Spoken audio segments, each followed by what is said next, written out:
Donc je m'appelle Thomas Capelli, je suis Programme Advisor pour l'EM Lyon. Je suis donc chargé de recrutement. C'est moi qui contacte les étudiants pour en apprendre plus sur leur profil, leur projet professionnel et essayer ensuite de les rediriger vers les programmes qui leur correspondent le mieux et également les accompagner tout au long de la procédure de recrutement et d'admission. Voilà. L'EM Lyon, c'est une business school qui est basée sur Lyon, qui a aujourd'hui 6 campus, Lyon, Saint-Étienne, Paris, Casablanca, Shanghai et un en Inde actuellement. Nous avons environ plus de 7000 étudiants avec 90 nationalités représentées sur ces 7000 étudiants qui sont répartis sur tous nos campus. On a 30 000 anciens diplômés, donc un fort réseau d'anciens diplômés qu'on entretient également toute l'année. Et voilà.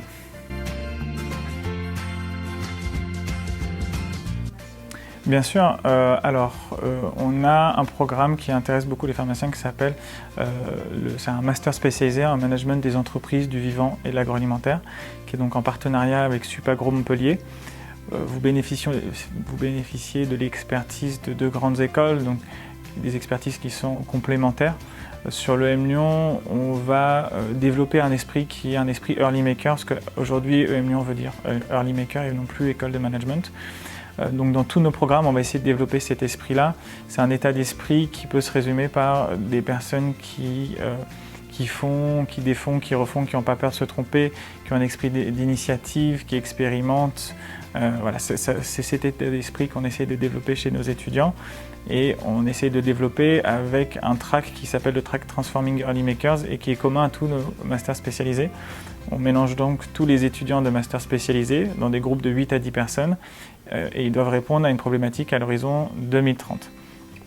C'est des groupes donc, où on va retrouver des juristes, des ingénieurs, des pharmaciens, des marketeurs, des finances, etc. C'est un projet qui est extrêmement intéressant pour les étudiants puisqu'il court sur 3 mois. On ne les jette pas dans la nature, mais presque. Ils ont des tuteurs et ensemble, ils doivent répondre à ces problématiques. Et c'est extrêmement valorisant pour eux d'arriver à répondre à cette problématique-là, puisque ça peut être assez complexe de travailler avec des profils aussi différents que des markets, des finances, des ingénieurs, etc. C'est des profils avec lesquels on n'a pas forcément l'habitude de travailler, mais lorsque demain on monte des projets dans une entreprise, c'est les personnes avec qui justement on va travailler. Et extrêmement valorisable après auprès des entreprises, puisque on peut leur expliquer qu'on a mené un projet d'envergure sur 3 mois avec des profils extrêmement variés. C'est ce qu'on fait demain dans l'entreprise dans laquelle ils vont être recrutés. Donc ça, c'est la première partie à l'EM Lyon. La deuxième partie donc, qui se passe à Supagro Montpellier, où là, ils ont une spécialisation à choisir entre marketing, finance et agro-performance et risque. Ensuite, ils ont la possibilité de partir 3 mois à Shanghai, c'est optionnel.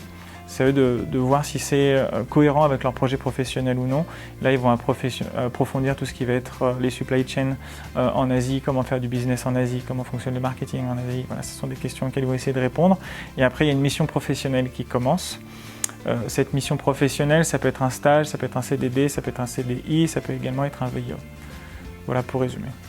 Une des formations qui pourrait convenir.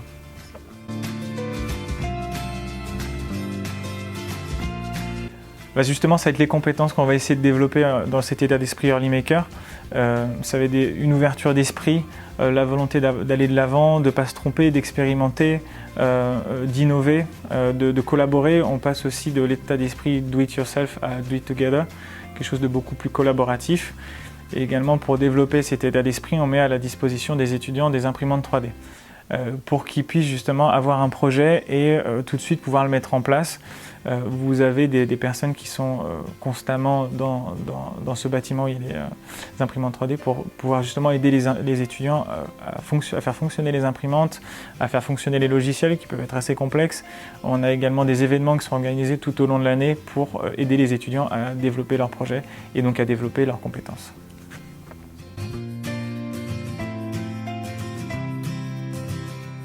Indispensable, oui, puisque peu importe le programme que vous allez choisir, de toute façon, vous allez avoir une expérience à l'étranger à travers ce qu'on appelle un learning trip. Le Learning Trip, c'est un séjour de 7 à 10 jours dans un pays. Ça peut être le Japon, ça peut être Shanghai, ça peut être Boston, ça peut être San Francisco. Ça va dépendre du programme que vous allez choisir.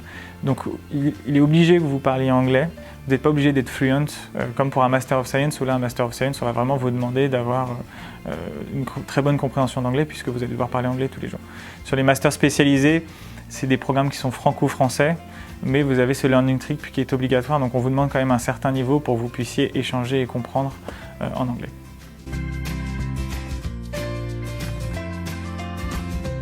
Je vais peut-être rapidement revenir sur le processus de candidature, puisqu'il peut être assez différent suivant des écoles. Nous, on va vous demander des documents qui sont obligatoires, ça c'est la première partie, donc toutes les notes post-bac, un certificat de scolarité, les diplômes que vous avez pu obtenir jusqu'à présent, une photocopie de votre carte d'identité et un CV qui est à jour. Ça c'est pour la première partie, et ensuite la deuxième partie, on va vous faire passer des entretiens interactifs, donc tout va se passer en ligne. Donc ces entretiens interactifs, des tests cognitifs pour comprendre comment vous allez réagir dans des situations données, et également des questions vidéo qui peuvent être en français ou en anglais. Sur la base de tous ces documents et de ces tests-là, le jury va pouvoir prendre une décision. Et une fois que vous avez validé votre dossier, on s'engage à vous donner une réponse dans les 15 jours.